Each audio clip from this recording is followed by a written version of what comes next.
Mbashimiye ko mukomeje kudukurikirana, kuduha ibitekerezo kuri iyi nkuru ya Iribagiza ndetse na Cyusa. Aha turi ku gice cya gatanu.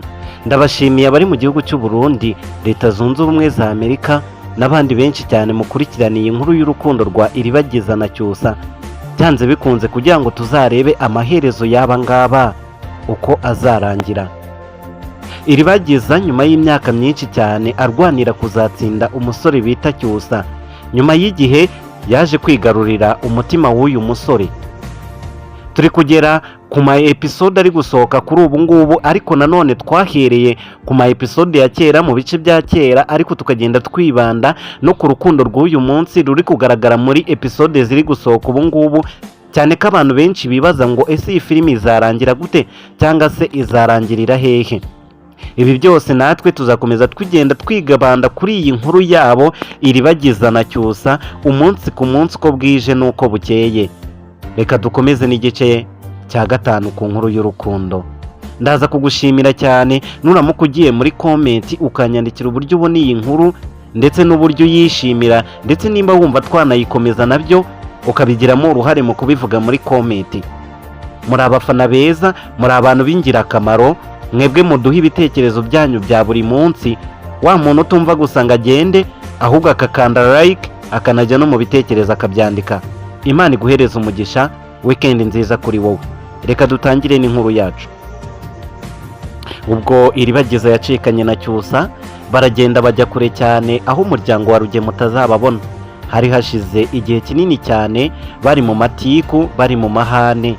Ariko umunsi umwe uyu musore bita Cyusa yaje gucikana uyu mukobwa bita Iribagiza nk'uko yari yarabiteguye kuva kera.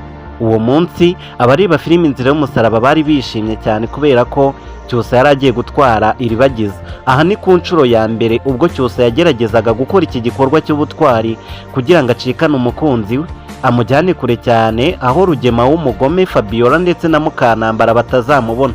Aba bagore bombi babiri, akaba umwe ari mukuru w'undi, bari bafatanyije kwanga Iribagiza. Ese inyungu z'aba bagore bombi mu rwango rwo kwanga Iribagiza zari izihe? Cyane ko Fabiola atari kuzagabana imitungo na Mukanambara, niki cyatumye Fabiola we agirira urwango rukomeye cyane Iribagiza?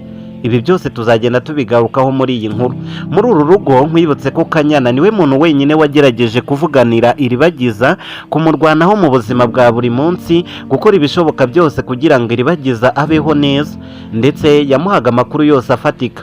Buriya ntawangana bose, Iribagiza nawe yari afite uwumukunda kandi umutekereza. Intare y'ingore ndetse na Fabiola, urwango rwinshi mu mutima wabo, ishyari n'agahinda kenshi cyane ko kubona uwo bita Iribagiza akomeje kuryana hita umukobwa wabo witwa Isimbi.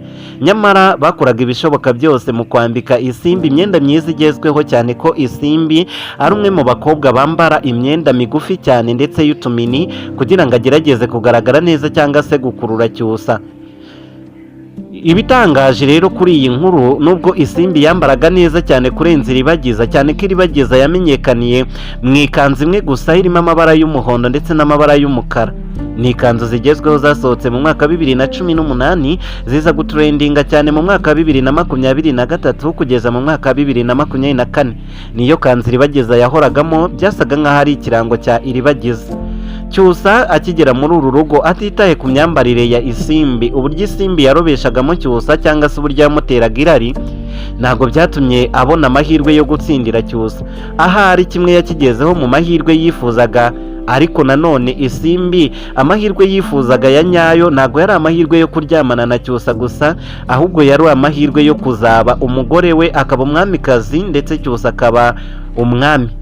Ibi ngibi ntabwo byaje kugerwaho, gusa nubwo bikomeza kuvugwa yuko uyu musore bita Cyusa yaje kuryamana na Isimbi akamutera inda, ntabwo biremezwa neza cyane. Biracyari mu nzira yuko hashobora kuzakoreshwa ibyuma bizwi nka DNA test, cyangwa se bagapima neza cyane bakoresheje ibyuma byose bishoboka, laboratoire zigezweho, kugira ngo turebe neza nimba Cyusa ari we wateye inda uyu mukobwa. Ku nshuro ya mbere niho twari turi uwo bita Cyusa aza gucikana Iribagiza. Yarahageze aramucikana, aramuterura nk'uko bisanzwe, yasanze bari kumutoteza Fabiola Mukanambara bari kumukubita, ndetse icyo gihe mwibutse ko Iribagiza bari baramuvunnye akaguru uwo munsi yasanze bari kumutoteza. Cyusa hageze arebye uburyo Iribagiza abayeho biramubabaza cyane, nta kindi yakoze yahise aterura Iribagiza aramubwira ngo ngiye kugucikana nkuvane muri uru rugo, ngiye kukujyana ahantu utazigera uhurira n'agahinda kose wahuriye nako muri uru rugo, ngiye kukujyana aho umutima wawe uzaba utuje, umubiri wawe ufite amahoro, amaso yawe akazandeba iteka ryose, aho niho tuzibanira, aho Rugema atazakubona, aho Mukanambara atazakubona ndetse na Fabiola. aho uko niko yahise amuterura ku nshuro yabo ya mbere aramusohokana amugeza kuri porotayi. Episode yarangiye uwo bita Rugema akubitanye na Cyusa, Cyusa ahetse umukobwa bita Iribagiza, birangirira aho ngaho. Bukeye bwaho mu gitondo cya kare inyoni ziri kuvuga mu ruturuturu nibwo byakomereje aho byari bigeze. Rugema atangira gutukana na Cyusa ndetse amutegeka ko agomba gushyira hasi Iribagiza. Uwo munsi wa mbere ntago amahirwe yahiriye Cyusa kubera ko Iribagiza bahise bamusubiza mu rugo rw'abagome, mu rugo rw'inyamaswa, aha hameze nko mu isenga ry'intare, hahandi agasimba kose kawuyobeyemo kagomba gupfa uko byagenda kose. Iribagiza yasubizwe muri ya menyo ya rubamba asubirayo. Nuko Cyusa nawe ageze mu rugo yakomeje kubitekerezaho cyane, atekereza agahinda yasanzemo Iribagiza afite, atekereza ibyago byose Iribagiza yaciyemo. Ahamagara mushiki we amugezaho igitekerezo afite cyo kuzacicisha Iribagiza, cyane ko yabonaga inzira yo kunyura mu buryo bweruye cyangwa se inzira nziza yo gukora ubukwe bwiwe na Iribagiza iyi nzira itazakunda. Bamwe mu bafana barenga 240, cyane ko ubu ngubu bageze ku 300 hafi 400 bareba filimi Inzira y'Umusaraba, icyo bifuzaga kwari ukuzabona Iribagiza yambaye agatimba, uwo bita Cyusa nawe yambaye ikoti. Mukanambara umutima mubi we ndetse na Fabiola wakomeje kubasyamo, bakomeje kubona ukuntu Iribagiza akomeje kugenda yigarurira umutima wa Cyusa, ndetse n'uburyo Cyusa akomeza kurwanira urugamba Iribagiza aho kurwanirira umwana wabo witwa Isimbi yateye inda. Ibi byose babyibazagaho bakarushaho gukoza ubugome, gushaka abagambanyi, abicanyi n'abandi benshi bagomba kuzagirira nabi inkomoko ya Iribagiza ku buryo atazigera amenya ukuri byanze bikunze.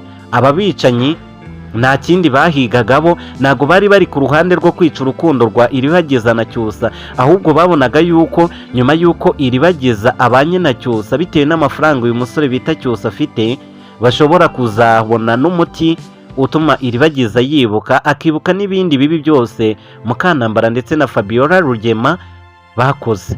Ngayo nguko uko inkuru yakomeje kugenda iryoha. Muri runo rugo hari abantu babiri bafite amabanga ateye ubwoba, Mukanambara ndetse na Fabiola. Abo ni abandi ni Emile na Kamarade. Emile na Kamarade ni bamwe mu bantu bamaze imyaka myinshi cyane baca mu mashyamba agoye cyane, amashyamba arimo inzitizi nyinshi cyane, bashyiriye umuti Iribagiza. Bwa mbere baciyemo bajya kuwushaka, nyuma baza kongera kugaruka bagarukanye uwo muti. Bakomeje kuvugwaho n'abantu benshi. Urugendo rwabo rwabaye nk'urugendo rwa Mose yambutse Abisiraheli inyanja itukura, cyane ko ariho hari hari igisubizo. Iribagiza nawe yari akeneye uyu muti ba Kamarade bafite mu ntoki kugira ngo atangire kwibuka ibibi byose bamukoreye muri runo rugo. Ese Iribagiza nyuma yo kwibuka akamenya neza ko bana ari bo bisha ababyeyi be bizagenda gute? Ku ikubitiro hatangiye kuvugwa amakuru y'uko hari musaza wa Iribagiza utarapfuye, cyane ko mu gihe ngo batsembaga ubwoko bwa Iribagiza, umuryango wa Kanani na Makurata babyaye Iribagiza, ubwo babatsembaga bivugwa yuko hari umwana w'umuhungu utari uhari wari waragiye ku mashuri, nawe wagarutse yumva ko ababyeyi be bose babishe, bishwe n'umuryango wa Rugema na Mukanambara bafatanyije na murumuna wa Mukanambara Fabiola. Aya makuru se mama wa Cyusa yarayazi? Ese ubu ngubu bwo yaba yaramugezeho?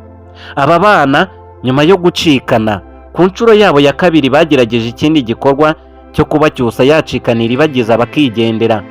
Icyo gikorwa ntago cyagenze nk'uko ubwa mbere cyagenze, cyabaye igikorwa cyiza cyane kubera ko uwo munsi bwo baracitse kandi birakunda, bajya kwibera ahandi. Ese rwa rukundo Iribagiza yarotaga mu nzozi, wa munezero yarotaga w'uburyo azabanamo na Cyusa, yaba yarawugezeho ubu ngubu?